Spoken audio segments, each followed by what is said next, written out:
l'ère du digital, HEC Paris et KPMG proposent un programme pour transformer son entreprise en Afrique. Le programme Premium est destiné aux cadres supérieurs et dirigeants d'entreprise. À Bengourou, des enseignants du secondaire à l'école du numérique, une initiative du ministère en charge de l'éducation nationale. Et puis nous jetterons un coup d'œil dans le rétroviseur avec l'inauguration des guichets emploi. Soyez les bienvenus sur Business 24 Africa.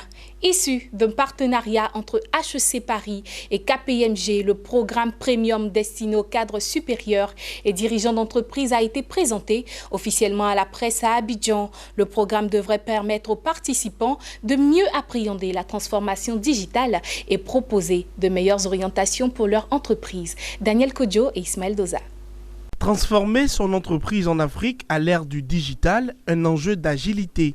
C'est autour de cette thématique que va se dérouler la première édition du programme opérationnel qui devrait permettre aux entreprises de challenger et s'adapter aux enjeux de la digitalisation. Le programme est le fruit d'un partenariat entre l'école de commerce HEC Paris et KPMG, l'un des cabinets en audit et conseil en Afrique francophone subsaharienne. Il s'agit aujourd'hui d'une révolution sur les usages des clients finaux. Aujourd'hui, on a les clients finaux qui utilisent beaucoup plus le digital, beaucoup plus Internet, beaucoup plus les réseaux sociaux qu'il y a 10 ans.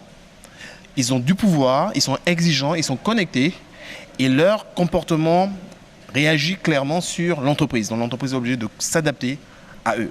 Et c'est pour ça que nous parlons de comment je transforme mon entreprise à l'ère du digital.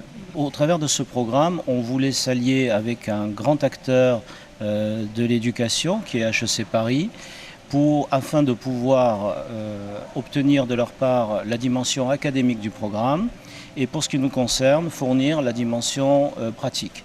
C'est-à-dire qu'au travers de cas d'usage, au travers d'exemples concrets que nous allons évidemment anonymer au cours des formations, on va pouvoir expliciter aux participants pourquoi il convient de réfléchir à la transformation de l'entreprise aujourd'hui, dans un environnement qui est particulièrement agressif où on sait très bien que du jour au lendemain, l'entreprise peut être ubérisée.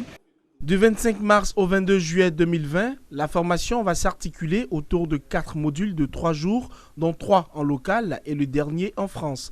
Le programme démarre en Côte d'Ivoire avant de s'étendre au Sénégal, au Congo et dans plusieurs autres pays de l'Afrique subsaharienne. Le gala de lancement du programme aura lieu à Abidjan en février 2020. Toujours dans le domaine du digital, environ 20 enseignants de lycées et collèges venant des régions du Bonkani, du Onzi, du Gontougo et de l'Indénié-Douablin ont été récemment formés à Bengourou aux notions de base de Java et à l'informatique en général. C'est à l'initiative du ministère de l'Éducation nationale, de l'enseignement technique et de la formation professionnelle, nous dit Joseph Assalé, notre correspondant régional à Bengourou. C'est le CAFOP, Centre d'animation et de formation permanente d'Abangourou, qui a servi de cadre à cette formation des enseignants sur le numérique. La trame des cours dispensés est définie ici par Vincent Azani Marius, chef de service à la direction des technologies et des systèmes d'information du ministère de l'Éducation nationale, de l'enseignement technique et de la formation professionnelle. Module de base de données de Java. Donc ce sont des notions de Java, des notions de base de données avec les applications. Et puis dans Java, il y a eu Alice, un logiciel qu'on appelle Alice, qui a été l'objet de la formation, Alice et Greenfoot, et puis des notions de Java. À travers des exercices pratiques, les apprenants qui se sont familiarisés dorénavant au système informatique se disent prêts pour la tâche à eux confiée. C'est une très bonne opportunité que nous offre Oracle Academy pour assister à la formation à l'informatique, à une formation à l'informatique. Nous apprenons à comprendre qu'aujourd'hui, en 2019, les élèves de l'école ivoirienne ne peuvent pas rester en marge du numérique. Selon Vincent Azani Marius, 2 possibilités s'offrent aux participants au terme de la formation. L'objectif, c'est de créer un écosystème numérique dans les établissements. Quand je dis établissement, je vais parler des enseignants, je vais parler des élèves. Il faut permettre aussi aux élèves d'acquérir des compétences en informatique, en programmation. Au nom de la ministre Kandia Kamara, la directrice régionale de l'éducation nationale dans l'Indénié Douablé a invité les apprenants à bien restituer les enseignements reçus afin de sortir leurs élèves de l'analphabétisme numérique. À la fin de la formation, des diplômes ont été remis aux participants. Une page rétro à présent, souvenez-vous, en 2019, le ministre Amadou Gon Coulibaly a procédé à l'inauguration du premier guichet emploi à Bingerville. C'est une nouvelle plateforme qui permet d'enregistrer les demandeurs d'emploi et de leur faire bénéficier de stages et d'embauche. Hervé Blayon et Lignon Gilbert. Rapprocher l'agence emploi jeune des demandeurs d'emploi sur l'ensemble du territoire de Côte d'Ivoire. Un idéal voulu par le gouvernement ivoirien en créant des guichets emploi. Le coup d'envoi de l'installation de ces services publics d'emploi a été donné ce jeudi à Bingerville en présence du Premier ministre Amadou Gon Coulibaly, pour qui les attentes pressantes des populations en matière d'emploi et d'insertion trouvent réponse à travers les guichets emploi. Nous voulons à travers ces guichets et la plateforme rapprocher les centres d'accueil et d'inscription des jeunes et réduire au mieux la barrière que pourrait constituer pour les jeunes le coût d'inscription au niveau de ces guichets. Désormais, tous les jeunes de Côte d'Ivoire pourront accéder au guichet emploi et à la plateforme technologique pour s'inscrire lorsqu'ils sont en quête d'emploi ou pour accéder aux opportunités mobilisées dans le cadre du programme social du gouvernement. Dans ces guichets emploi, les demandeurs d'emploi bénéficieront d'informations et d'orientations sur les opportunités socio-économiques offertes par l'agence emploi jeune. L'ouverture des guichets rentre dans une stratégie globale et cohérente au service d'une prise en charge efficace du demandeur d'emploi dans le respect du principe d'égalité d'accès pour tous. Les guichets emploi seront animés par les conseillers emploi et les conseillers projets de l'agence emploi jeune. Ces conseillers seront assistés par des points focaux des mairies ou de la plateforme des services dans lesquels ils seront installés.